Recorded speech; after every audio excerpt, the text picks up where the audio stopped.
Ladies and gentlemen, welcome home. This is Alaska DE here once again, back on Battlefield 3, like there is anything else to play. Just kidding. There's plenty of other games out there to play. Just been on Battlefield because I love it to death. Starting off the game with a nice little revive, and then rotating up to C to see a squad of 3 moving in on A. They weren't paying attention, so we laid them out, and now we're moving up to C. So this is, as many of you know, this will be the first gameplay of Conquest, because I haven't been a big fan of it on console. But with the with my learning of the announcement that Virgin Gaming made a while back about the $1.6 million tournament for Xbox 360 and PS3, I decided to start playing Conquest. I played pretty much every other game type except for Conquest. And in the past, most large-scale Battlefield tournaments have been Conquest, so I'm going to start playing Conquest a bunch, and you'll see a bunch of that also. So, lately here, if you look at the gamer tag, it's pretty much the same squad of 3. Played it nice and slow right there. Actually missed a few shots. I think this was a US server, and I do live in Europe, so a little bit of registration issues. But you see I'd spawn at A again, simply because the squad of people was moving from C the first time to A, and I wanted to make sure that they didn't push through again, because as you can see my teammates, you see them running right by them, or getting killed by them, so kind of having to do things yourself if you want it done right. Right now we are Russian, we hold A and B, which is a bad deal. For this map, Canals, you never want to hold B.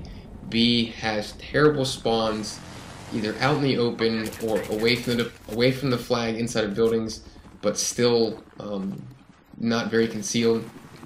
B is a complete death trap, and it's the low ground to the entire train yard up here, which is also on the Russian side. So whether you're Russian or Marines, just don't do it. Bad idea. It's much better to contest it and then rotate for another flag, A or C, than it is to actually cap it just to keep yourself from bleeding tickets. The resources that you could pull to another flag instead of capping that one will be worth the minimal amount of bleed you might pick up, or the loss in tickets you might pick up. And as you see again, Walter Brimley, it's the same squad. They keep on pushing for A. Applaud them for actually continuing, but berate them for not being very aware. This is the third time I've killed their entire squad within a few seconds. They're not too keen on where to look when they push into the flag to cap it. So right here we're contesting A, gonna cap A hopefully, and then continue to rotate for C.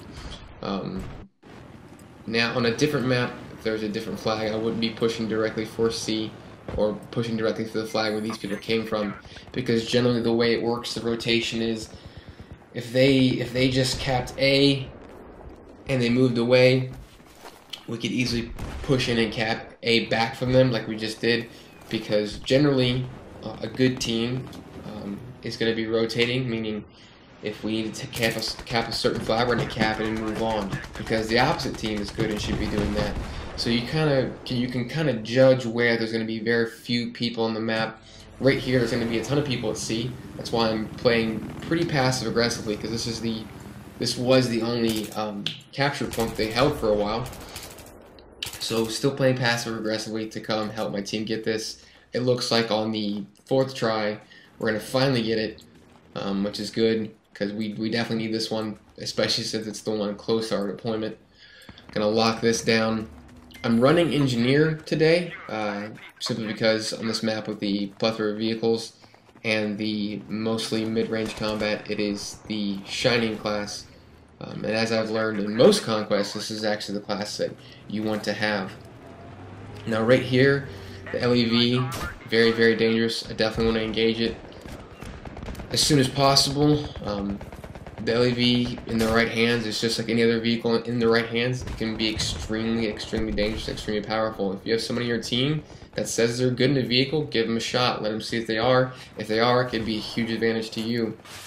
Now you can see the other team did exactly what I was talking about earlier. They're rotating easily. They know they need C, and they know that we had just taken it and that we had moved on. So they rotated in.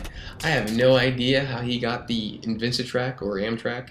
We call it the Invincitrack up to C, but props to him. It's a point I was going to touch on. There seems to be this huge debate about the balance of this map. Russians being overpowered, considering the U.S. spawns on the ship and they only have the Amtrack and LAV and 2 little birds.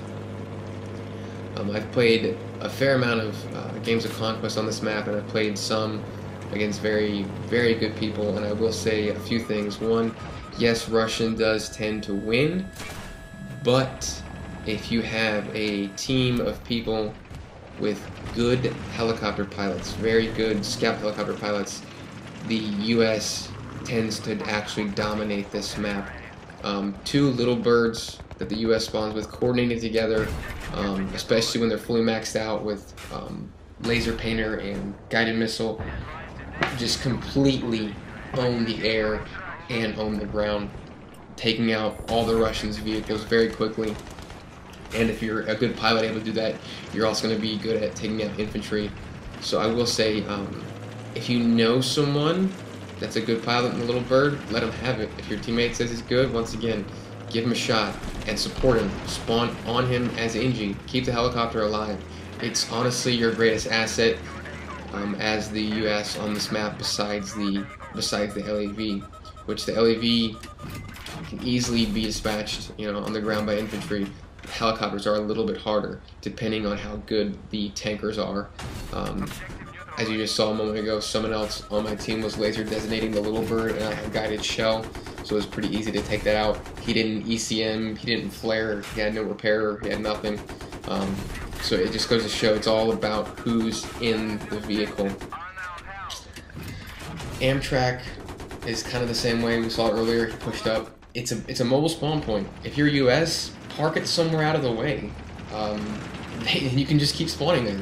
There's been a few times, even me playing with very, very good people on my team and very, very good people on the opposite team, we couldn't figure out what was going on, and then we realized the Amtrack was parked off, almost near our deployment down in the water, and because that's a place we don't normally look. Is it normally engaged? And they had the Amtrack down there, and they were spawning in. Rotation, we talked about. Capture points, don't ever want to hold B. If you're Russian, you want to utilize your tanks as much as you can. Right here, you see, we capped all 3, and then I pushed up. Some call it spawn camping, I call it, making sure we get the win. And here we go. Nice piloting. Oh, just kidding, bro. Nice little bud. I've played a few teams where we tri-capped and then we didn't push it on the spawn, and they had good Little Bird pilots that joined the game somehow, and we end up losing the game. So I definitely want to be sure to keep these guys suppressed. And once again, someone else is laser designating the Little Bird. You can see the option on my screen. I have the third seat unlocked, but apparently a 7-pound, 20-ounce baby did not. So one thing about the T90, if you can see the little mill dots on the vertical plane, the carrier deck is actually on the first mill dot. So if you line the first tick mark, otherwise known as a mill dot, the first tick mark, level with the carrier deck, when the helicopters spawn, you can actually hit people or the helicopters on top of the deck. And the people we were playing against by this point had mostly put out. It's a very, very slow end to a Canals game. It tends to happen when you try cap people and they don't have any good air support. So that is going to be it for today. Guys, let me know what you thought. I know this is kind of a slower gameplay at the very end, but no matter. Leave me a comment below, and anything else. You can send me presents, cookies. I like dogs. Don't send me dead dogs, so that'd be kind of messed up. Don't send me a live dog either. That'd be kind of messed up too, because that might die. Anyway, have a good night, guys. Cheers.